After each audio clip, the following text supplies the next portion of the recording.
کتاب رحمت قرآن مجید میں اللہ تعالی جل شانہ نے ارشاد فرمایا قل بفضل اللہ وبرحمتہ فبذلک فلیفرحوا۔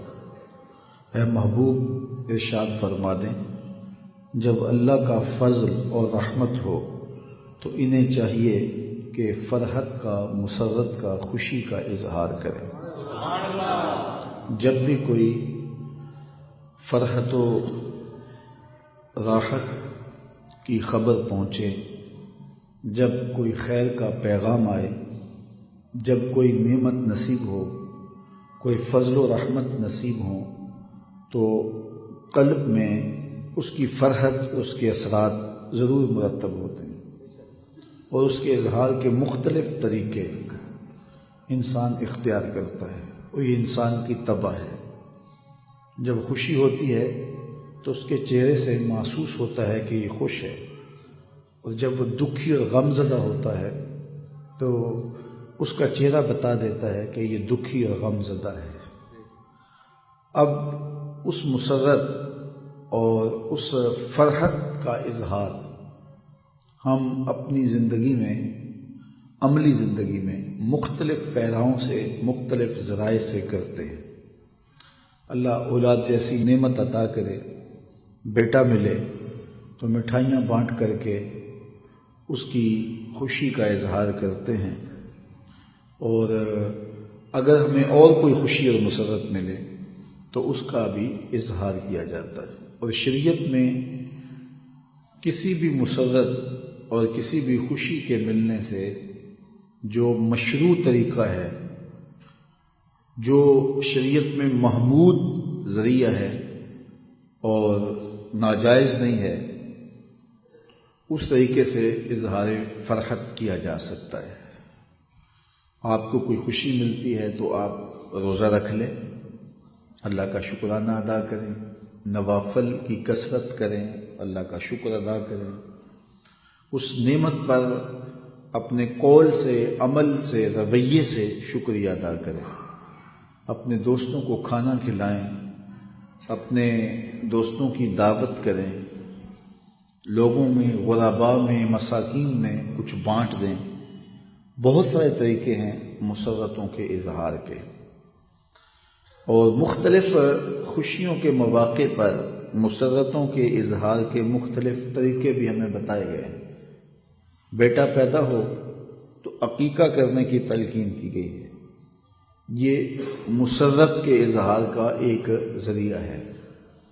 اسی طرح آپ شادی کرتے ہیں تو ولیمہ کرنے کی تلقین کی گئی ہے، ولیمہ بھی مسرت کے اظہار کا ایک ذریعہ ہے۔ لیکن اس کے علاوہ بھی اگر کوئی مشروع طریقہ ہو، شریعت اس پر قدغن نہ لگاتی ہو، اس کی ممانعت موجود نہ ہو، تو اس کو بھی اختیار کیا جا سکتا ہے۔ اللہ نے آپ کو بیٹا دیا ہے، عقیقہ بھی کریں، لیکن آپ مٹھائی بھی بانٹ دیں، آپ غرباء کو صدقہ و خیرات بھی کریں۔ اس خوشی میں آپ کسی سے قرض لینا ہے تو اس کو معاف کر دیں۔ اللہ نے اولاد دی ہے تو اس خوشی میں اور بھی بہت کچھ کیا جا سکتا ہے۔ امر خیر کے زمرے میں آنے والی ہر شے آپ کر سکتے ہیں۔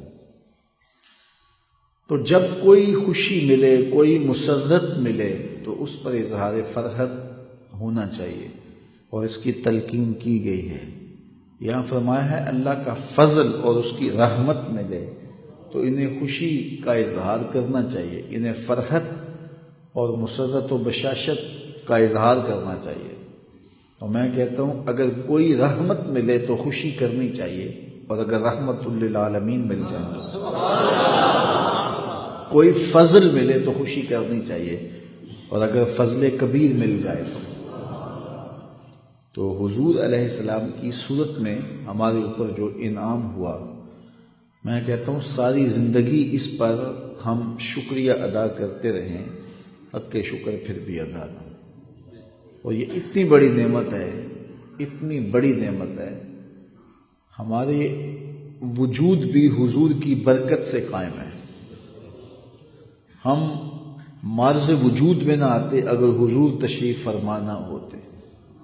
اس کائنات کی علت غائی ذات رسالت مآب صلی اللہ علیہ وآلہ وسلم، سب کچھ تمہارے واسطے پیدا کیا گیا۔ مولانا ظفر علی خان کیا خوب کہا، سب کچھ تمہارے واسطے پیدا کیا گیا، سب غایتوں کی غایت اولا تم ہی تو ہو، سب غایتوں کی غایت اولا تم ہی تو ہو، ہم جس میں بس رہے ہیں وہ دنیا تم ہی تو ہو۔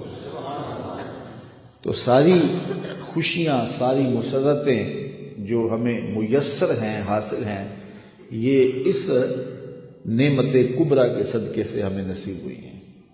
اس لیے ہم سر سے لے کر پاؤں تک حضور علیہ السلام کے احسانات کے قرض تلے دبے ہوئے، ہمارا ایک ایک بال مقروض ہے حضور علیہ السلام کے احسانات کا۔ تو ساری زندگی بھی اس نعمت کا شکریہ ادا کرتے رہیں تو حق کے شکر ادا نہ ہو۔ ہمیں چاہیے کہ 12 ربیع الاول کو اور اس کے علاوہ بھی پیر کے دن کو روزہ رکھنے کی کوشش کریں۔ حضور ہر پیر کو روزہ رکھتے تھے، تو پوچھا گیا حضور آپ ہر پیر کو روزہ رکھتے ہیں؟ قال فیہ ولدت، کہا اس میں میری ولادت ہوئی تھی۔ تو کثرت نوافل کے ذریعے سے بھی اللہ کا شکر ادا کیا جا سکتا ہے کہ مالک تو نے یہ نعمت عطا کی، اگر یہ نعمت نصیب نہ ہوتی تو ہمیں خلعت وجود ہی نہ دیا جاتا۔ اللہ کی حضور کثرت کے ساتھ سجدے کریں اور اس کا شکر ادا کریں۔ باقی مجالس کے ذریعے حضور کے ذکر کی محافل کا انعقاد کرنا یہ بھی مشروع ہے، شریعت اس کی بھی حوصلہ افزائی کرتی ہے، حوصلہ شکنی نہیں کرتی، بلکہ صحابہ کے عمل سے، سنت سے، طریقے سے ثابت ہے۔ مختلف کتب حدیث میں روایت ہے، صحابہ میں بھی ہے، حضور تشریف فرما تھے حجرہ انور میں، اور صحابہ مسجد نبوی کے ایک گوشے میں بیٹھ کے مجلس کر رہے تھے۔ حضور تشریف لائے اور فرمایا ما اجلسکم، صحابہ کیوں بیٹھے ہو؟ تمہارا مقصد جلوس کیا ہے؟ اس جلسے کا انعقاد کیوں کیا ہے تم نے؟ ما اجلسکم، تمہارے اس جلسے کا مقصد کیا ہے؟ تو صحابہ نے جو جواب دیا سنیے۔ صحابہ نے عرض کی جلسنا نذکر اللہ ونحمدہ علی ما ہدانا للاسلام ومن علینا بک، ہمارے بیٹھنے کا مقصد یہ ہے کہ ہم اللہ تعالیٰ کی حمد بیان کر رہے ہیں، اس کا شکریہ ادا کر رہے ہیں اس بات پر کہ اس نے ہمیں ہدایت اسلام دی ہے، اس نے ہمیں ہدایت اسلام دی ہے اور آپ کی صورت میں ہمارے اوپر احسان کیا ہے۔ وَمَنَّ عَلَيْنَا بِكَ، آپ کی صورت میں ہمارے اوپر احسان کیا ہے۔ حضرت حسان بن ثابت رضی اللہ تعالی عنہ کی الگ سے بولی سننا چاہو تو ان کے لفظ یہ ہیں مَنَّ عَلَيْنَا رَبُّنَا أَن بَعَثَ فِينَا مُحَمَّدًا صلی اللہ علیہ وسلم، ہمارے رب نے ہمارے اوپر احسان کیا ہے کہ ہمیں حضور عطا کر دی۔ اور اگر اس کا منظوم ترجمہ چاہو تو وہ یہ ہے فضل رب العلا، اور کیا چاہیے، مل گئے مصطفیٰ، اور کیا چاہیے۔ من علینا ربنا ان بعث فینا محمدا، ہمارے رب نے ہمارے اوپر احسان کیا ہے کہ ہمیں حضور عطا کر دی۔ تو صحابہ نے کہا حضور ہم اس لیے بیٹھے ہیں کہ اللہ کا شکر ادا کریں اور اس کی حمد بولیں اس بات پر کہ اس نے ہمیں ہدایت اسلام دی اور آپ کی صورت میں ہمارے اوپر احسان فرمایا۔ بات تو سادی سی تھی، حضور خوش ہو کے چلے جاتے، لیکن حضور رک گئے۔ حضور نے فرمایا صحابہ کیا تم اس بات پہ قسم دیتے ہو کہ اسی لیے بیٹھے ہو؟ تمہارے بیٹھنے کا مقصود یہی ہے، کوئی اور غرض نہیں ہے؟ تو صحابہ نے برجستہ عرض کی یا رسول اللہ ہم قسم دیتے ہیں کہ ہم اسی لیے بیٹھے ہیں، ہمارے بیٹھنے کا کوئی اور مقصود نہیں ہے۔ بات تو سادہ سی تھی لیکن حضور نے قسم مانگ لی۔ صحابہ نے برجستہ عرض کی کہ حضور ہم قسم دیتے ہیں، ایک ایک شخص نے قسم دی، حضور ہم اللہ کی قسم اٹھا کے کہتے ہیں کہ ہم اسی مقصد کے لیے بیٹھے، ہمارے بیٹھنے کا کوئی اور مقصود نہیں ہے۔ جب حضور نے ان سے قسم لے لی اور انہوں نے قسم دے دی تو حضور علیہ السلام نے فرمایا صحابہ میں تم سے جو قسم لی ہے یہ کسی تہمت کی بنیاد پر نہیں لی، تمہارے قول کی صداقت پر مجھے کوئی شک نہیں تھا کہ میں نے قسم سے تصدیق چاہی ہو، بلکہ ماجرا کچھ اور تھا، اور وہ یہ کہ تم یہاں تھے اور میں حجرے میں تھا، اتانی جبریل علیہ السلام، میرے پاس جبریل امین حاضر ہوئے، فاخبرنی ان اللہ یباہی بکم الملائکہ، اور انہوں نے مجھے آ کے خبر دی اے پیارے محبوب آپ کے صحابہ کے اس عمل پر اللہ فرشتوں میں فخر کر رہا ہے، آپ کے صحابہ کے اس عمل پر اللہ فرشتوں میں ناز کر رہا ہے۔ عمل کون سا ہے؟ صحابہ مل بیٹھ کر کے اللہ کا شکر ادا کر رہے ہیں اس بات پر کہ ہمیں اسلام ملا اور حضور ملے۔ تو اللہ تعالیٰ جل شانہ کے فرشتے حضرت جبریل امین علیہ السلام نے حضور کو آ کے رب کا پیغام دیا کہ اللہ تعالیٰ اس بات پہ ناز کر رہا ہے کہ ان کو نعمت دی گئی تھی، کتنے شکر گزار ہیں کہ آج بھی بیٹھ کے اس نعمت کا شکریہ ادا کر رہے ہیں۔ تو مجھے بتاؤ کہ اگر کوئی حضور کی آمد کے سلسلے میں، اس خوشی میں، اس مسرت میں، اس شکرانے میں اللہ کی حمد بیان کرے اور اللہ کا شکر ادا کرے اور حضور کے فضائل و مناقب بیان کرے تو اس میں کیا حرج ہو سکتا ہے؟ یہ تو شریعت کا مقصود ہے، یہ تو شریعت کا تقاضا ہے۔ حضور کی صورت میں اللہ تعالیٰ نے جو انعام دیا اس کا ذکر کرنا، اور پھر میرے اور آپ کے آقا و مولا نے مختلف مجالس کے اندر، مختلف مواقع پہ حضور نے اپنے بارے صحابہ کو آگہی دی، بلکہ کبھی پوچھا صحابہ من آنا، میں کون ہوں؟ اللہ اکبر۔ تو پھر حضور نے خود اپنے فضائل و مناقب بیان فرمائے کہ میں ان شانوں کا مالک ہوں، یہ رفتیں مجھے دی گئی ہیں، یہ مقامات رفیع مجھے نصیب کیے گئے ہیں، مجھے یہ اعزازات و تکریمات بخشی گئی ہیں۔ تو حضور علیہ السلام کے ذکر کی محافل کا انعقاد کرنا، مجالس کا انعقاد کرنا، یہ شروع سے اہل اسلام میں مشہور رہا ہے۔ ملا علی قاری علیہ رحمہ المولد الروی کے اندر لکھتے ہیں کہ لا زال اہل الاسلام یحتفلون بشہر مولد النبی صلی اللہ علیہ وسلم، اہل اسلام کا شروع سے یہ طریقہ رہا ہے کہ وہ حضور کے میلاد کے موسم میں، میلاد کے مہینے میں کثرت کے ساتھ محافل کا انعقاد کرتے ہیں۔ یہ شروع سے اہل اسلام میں طریقہ رہا ہے، اور پھر جس سے جو میسر ہے۔ حضرت شاہ ولی اللہ محدث دہلوی علیہ رحمہ فرماتے ہیں کہ میرے والد شاہ عبد الرحیم محدث دہلوی ہر سال حضور کا میلاد کیا کرتے تھے اور جی بھر کے خرچ کیا کرتے تھے۔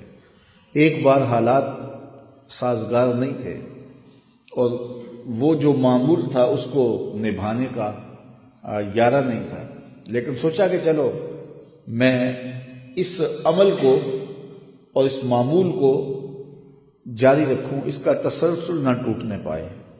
تو بھنے ہوئے چنے تھے، میں نے حضور کا میلاد پڑھا اور وہی دوستوں میں بانٹ دیے، لیکن دل میں ایک اضطراب تھا، بے چینی تھی کہ من کی منشا پوری نہیں ہو سکی۔ اسی دوران میں رات کو سویا تو میرے مقدر جاگے، حضور کا دیدار نصیب ہوا، اور میں نے دیکھا کہ حضور کے سامنے انواع و اقسام کے کھانے پڑے ہیں اور ان میں میرے والے وہ چنے بھی موجود ہیں۔ تو کوئی محبت سے پیش کرے تو اس کا قبول کر لیا جاتا ہے۔ تو اپنے اپنے حالات کے مطابق، اپنی گنجائش کے مطابق آپ عقیدتوں کا اظہار کر سکتے ہیں، اور یہ ہر شخص کا جو طبعی ذوق ہے اس کے مطابق کیا جائے، اس میں کوئی حرج نہیں ہے۔ کسی شخص کا رجحان ہوتا ہے کہ وہ نوافل زیادہ پڑھے، اسے پڑھنے چاہیے، اسے زور نہیں دیا جا سکتا کہ تو ضرور صدقہ خیرات ہی کر، ترغیب دی جا سکتی ہے۔ اور اگر کسی شخص کا رجحان یہ ہے کہ میں صدقہ و خیرات زیادہ کروں تو اس کو یہ زور نہیں دیا جا سکتا کہ نہیں تو نوافل ہی پڑھ، نوافل کی ترغیب دی جا سکتی ہے کہ میاں نوافل بھی پڑھ لے، اللہ کے شکریہ کا ایک روپ یہ بھی ہے۔ اور اگر کوئی نوافل پڑھتا ہے تو اس کو یہ زور نہیں دیا جا سکتا کہ تو یہ کام چھوڑ دے اور یہ کر۔ ہر شخص کی طبع کے مطابق نیکی کا جو بھی کام ہے، اور شریعت نے جس کو منع نہیں کیا ہے، پسندیدہ ہے جو عمل شریعت میں، محمود ہے جو عمل شریعت میں، اس کو بجا لایا جا سکتا ہے۔ تو شروع سے اہل اسلام کا یہ طریقہ رہا ہے۔ مرور زمانہ کے ساتھ کچھ چیزوں میں تبدیلی آئی ہے، وہ ایک امر آخر ہے۔ آج عمومی طور پہ یہ کہا جاتا ہے کہ صحابہ نے اتنے جھنڈے لگائے تھے، تو میں کہا کرتا ہوں یہ بڑا عجیب سا سوال ہے۔ اس زمانے میں تو پہننے کے لیے لباس نہیں تھا، تو جھنڈوں کے لیے کپڑا کہاں سے لایا جاتا؟ جہاد کے اندر پرچم کے لیے کپڑا نہیں تھا۔ ایک غزوے میں حضرت عائشہ رضی اللہ تعالیٰ عنہ کے دوپٹے کا پرچم بنایا گیا، اور غزوہ احد میں حضرت امیر حمزہ رضی اللہ تعالیٰ عنہ کی ہمشیرہ حضرت صفیہ سلام اللہ علیہ 2 کپڑے کفن کے لے کے آئیں، تو ایک مصعب بن عمیر کو دے دیا گیا، اور جو چھوٹا کپڑا تھا وہ حضرت امیر حمزہ کے لیے رکھا گیا۔ اور وہ چادر اتنی چھوٹی تھی، اگر سر ڈھانپتے تھے تو پاؤں ننگے ہو جاتے، اور پاؤں ڈھانپتے تو سر ننگا ہو جاتا۔ تو فرمایا اس سے سر ڈھانپ دو اور اذخر نامی گھاس پاؤں پہ ڈال دو۔ یا اس وقت کفن کے لیے کپڑا نہیں تھا، تو جھنڈوں کے لیے کپڑا کیسے لایا جاتا ہے؟ تو وقت کی بات ہوتی ہے نا۔ پھر مختلف ادوار میں مختلف تقاضے ہوتے ہیں، حالات ہوتے ہیں، اس کی مطابقت کے اندر ہی ہوتا ہے۔ تو یہ ایک عجیب سی بات ہے۔ کوئی کہے کہ صحابہ نے تو جنگیں تلواروں سے لڑی تھی، تیروں سے لڑی تھی، تو تم یہ ٹینک اور توپیں کہاں سے لے آئے ہو؟ تو یہ اس کی فضول بات ہوگی۔ تو ہر دور کے اپنے تقاضے ہوتے ہیں۔ کسی زمانے میں آپ کو یاد ہوگا کہ کسی کے گھر میں بچہ پیدا ہوتا تھا تو وہ دروازے پر پتے باندھ دیتا تھا۔ اس دور کی جھنڈیاں یہی تھیں، اور اس وقت شکر یا گڑ بانٹا جاتا تھا۔ اب جو ہے وہ مٹھائیاں رنگا رنگ تقسیم کی جاتی ہیں۔ تو اب کوئی کہے کہ نہیں جو ہے وہ چھہارے بانٹے جائیں، تو میاں ہر دور کا ایک اپنا تقاضا ہوتا ہے، لیکن روح کیا ہے وہ ایک ہونی چاہیے۔ شریعت میں اس کی ممانعت نہیں ہونی چاہیے۔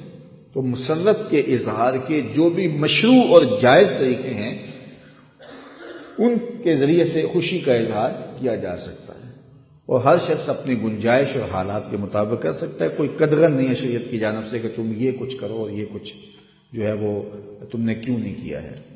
تو ہمیں حضور کی آمد کی خوشی میں اپنی مسرتوں کا اظہار اپنے عمل سے، اپنے رویے سے، اپنے طرز زندگی سے کرنا چاہیے۔ اور سب سے بڑی بات یہ ہے کہ ہم حضور کی آمد کے مقصد کو سمجھیں، مقصود کو سمجھیں، حضور جس لیے تشریف لائے ہیں، اور آقا کریم کی سیرت کو اختیار کرنے کا عزم کریں۔ 12 ربیع الاول تجدید عہد کا دن ہے۔ اس دن ہم اپنے آقا و مولا سے عہد کریں کہ آقا کریم ہم ساری زندگی آپ کے نام پہ گزاریں گے، جئیں گے تو آپ کے لیے، مریں گے تو آپ کے لیے۔ یہ تجدید عہد کا دن ہے۔ حضور کے نام اپنے آپ کو لگانے کا عہد کریں، اور اپنی ساری زندگی حضور کے قدموں میں نچھاور کرنے کا عہد کریں، حضور کے دین کو اختیار کرنے اور حضور کے دین کا جھنڈا پوری دنیا تک پہنچانے اور پوری دنیا پر لگانے کا عزم کریں، حضور کے دین کی دعوت کو لے کر کے نکلنے کا عزم کریں۔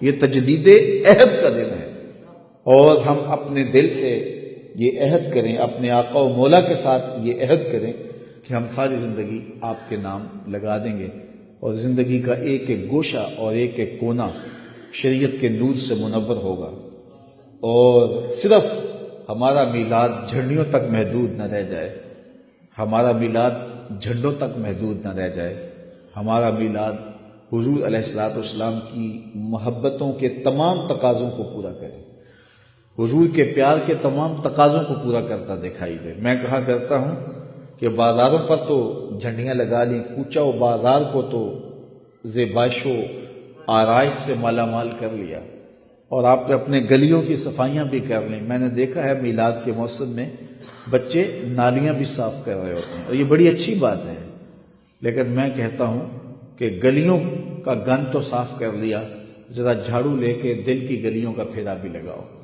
حسد، حقد، کینے، نفرتوں کے ڈھیر دل میں پڑے ہوئے ہیں، ذرا ان کو بھی نکالو۔ اپنے مکانوں کی چھتوں پہ تو چراغاں کر لیا، لیکن دل کی گلیوں میں کہیں اندھیرا نہ رہ جائے۔ اپنے گھروں میں اور کوچہ و بازار میں تو جھنڈیاں لگا لیں، دل کی ایک ایک پرت پہ نام محمد کی جھنڈی لگائیں، اور حضور کا نام اپنے نہا خانہ قلوب میں لگائیں، سجائیں، آراستہ کریں اور پھر حضور کا میلاد منائیں، پھر دیکھنا کہ اس کی کیفیات باطن کیا آپ کو نصیب ہوتی۔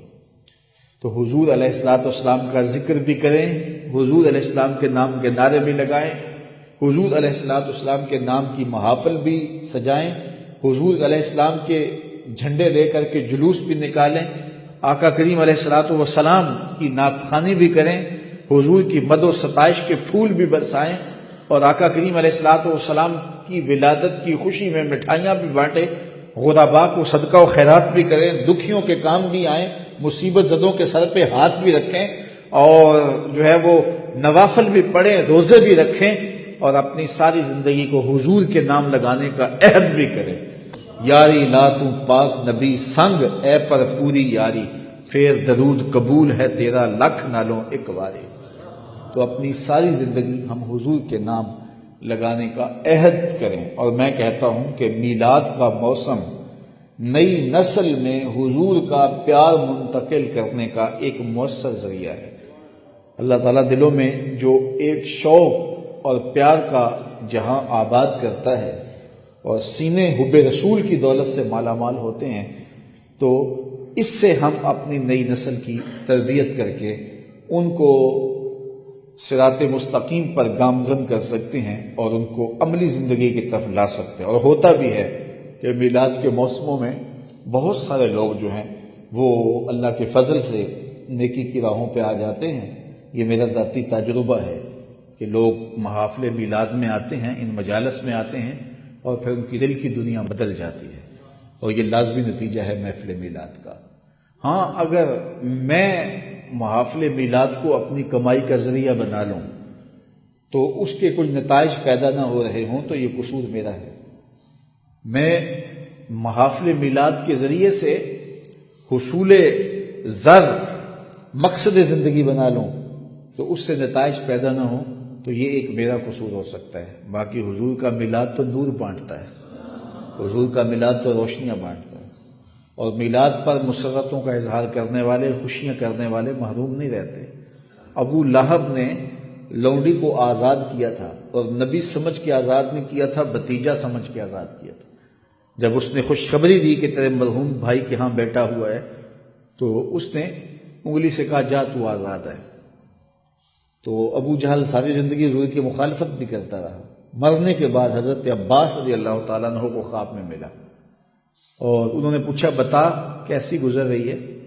حضور علیہ السلام کی ساری زندگی مخالفت کرتا رہا، اب قبر کے حالات سنا۔ کہنے لگا مخالفت بہت مہنگی پڑی، عذاب میں مبتلا ہوں، لیکن جب پیر کا دن آتا ہے تو جس انگلی سے لونڈی کو آزاد کیا تھا اس سے ٹھنڈا اور میٹھا مشروب بھی ملتا ہے اور عذاب میں بھی کمی واقع ہوتی ہے۔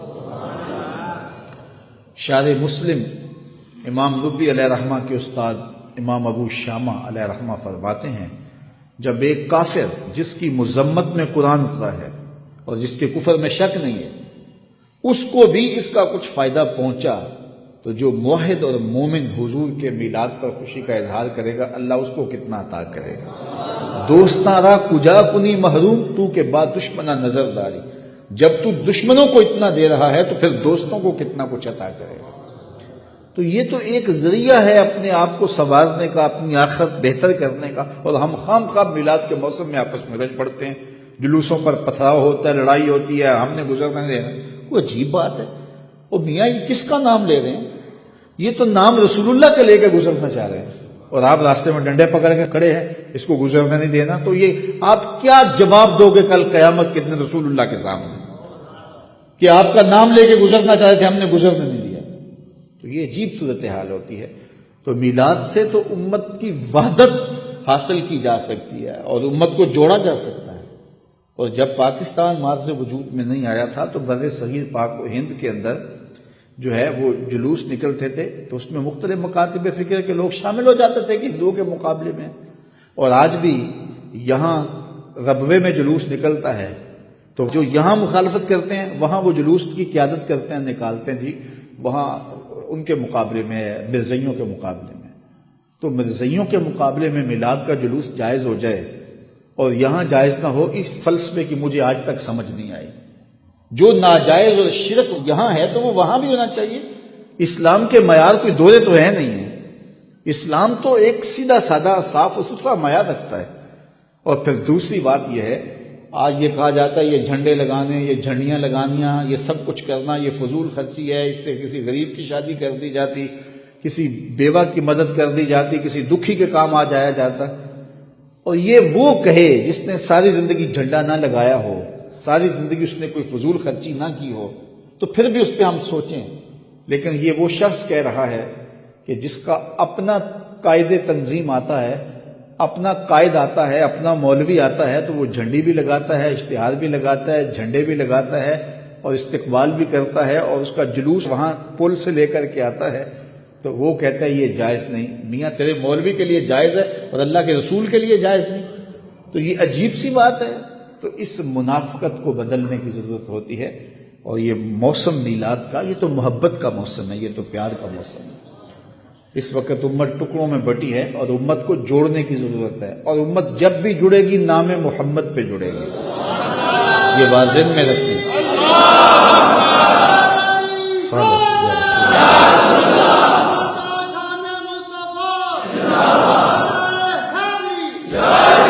علامہ اقبال کو حکیم الامت کہتے ہیں، اور حکیم وہی ہوتا ہے جو مرض بھی جانے اور اس کا علاج بھی بتائے۔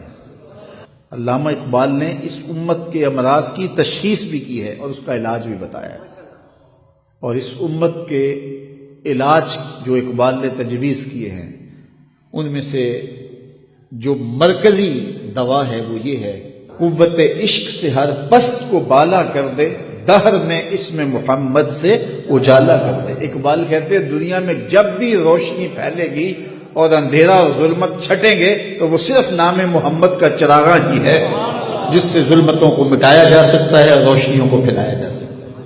تو اس نام سے تو ظلمتیں مٹا کر کے روشنیوں کا سامان حاصل کیا جاتا ہے۔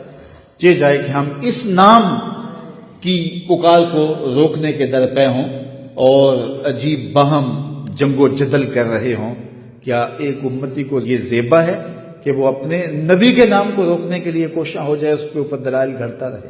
تو میں اور آپ موسم میلاد میں خاص طور پہ اپنے آقا و مولا کے ساتھ اپنا جو تعلق خاطر ہے اس کا اظہار، میں آپ کو کوئی زور نہیں دے رہا، جس ذریعے سے بھی آپ اختیار کرنا چاہتے ہیں اس کا اظہار کریں، مشروع ہو، شریعت میں جائز ہو، اس کی ممانعت نہ ہو۔ باقی وہ مٹھائیاں بانٹیں، وہ رس گلے بانٹیں، وہ جھنڈیاں لگائیں، وہ چراغاں کریں، عقیدتوں کا اظہار کریں، نوافل کی کثرت کریں، صدقہ و خیرات کریں، وہ روزہ رکھ کر کے کثرت سے درود پڑھ کے اور آقا کریم علیہ السلام کے نام کی محافل و مجالس کو منعقد کر کے عقیدتوں کا اظہار کر کے آپ اپنی محبتوں اور اپنی الفتوں کے ذریعے سے حضور کے نام کی دعائی دیں۔ باقی یہ نام، یہ ذکر میرا اور آپ کا محتاج کب ہے؟ اس ذکر کا جھنڈا تو میرے رب نے اونچا کیا ہے، وَرَفَعْنَا لَكَ ذِكْرَكَ۔ اور میں آپ کو ایک اور بات بتاؤں، جب سے ہم نے ہوش سنبھالی ہے ہم نے یہ دیکھا ہے کہ ہر اچھی قدر زوال پذیر ہے، ہر اچھی قدر زوال پذیر ہے۔ میرا تعلق ایک دیہات سے ہے، آپ جانتے ہیں، اور ہم جب چھوٹے ہوتے تھے تو ہم نے دیکھا کہ ایک شخص کی بیٹی پورے گاؤں کی بیٹی ہوتی تھی، ایسا ہی تھا نا؟ اور اب جس کی بیٹی ہے صرف اسی کی بیٹی ہے۔ حالات کہاں سے لڑک کے کہاں تک آ گئے۔ تو کتنی اچھی قدریں تھیں جو پامال ہو گئی۔ ہم نے جب سے ہوش سنبھالی ہے ہم یہ دیکھ رہے ہیں کہ اخلاق عالیہ لٹ رہے ہیں، اقدار حسنہ برباد ہو رہی ہیں، اچھی اقدار پامال ہو رہی ہیں، ہر قدر نیچے جا رہی ہے۔ لیکن ہم نے یہ دیکھا ہے، کھلی آنکھوں سے دیکھا ہے، ذکر رسول اوپر جا رہے ہیں، ہر قدر زوال پذیر ہے اور ذکر رسول عروج پا رہا ہے۔ کیوں؟ ہر اچھائی تو زوال کو جا رہی ہے لیکن یہ اچھائی عروج کو جا رہی ہے۔ کیوں؟ اس کا سادہ سا فلسفہ ہے کہ اچھی قدروں کو بحال رکھنا ہماری ذمہ داری تھی جو ہم نبھا نہیں سکے، اور ذکر رسول کا جھنڈا اونچا رکھنا رب کا ذمہ کرم تھا، اور رب نے اپنا ذمہ کرم نبھایا۔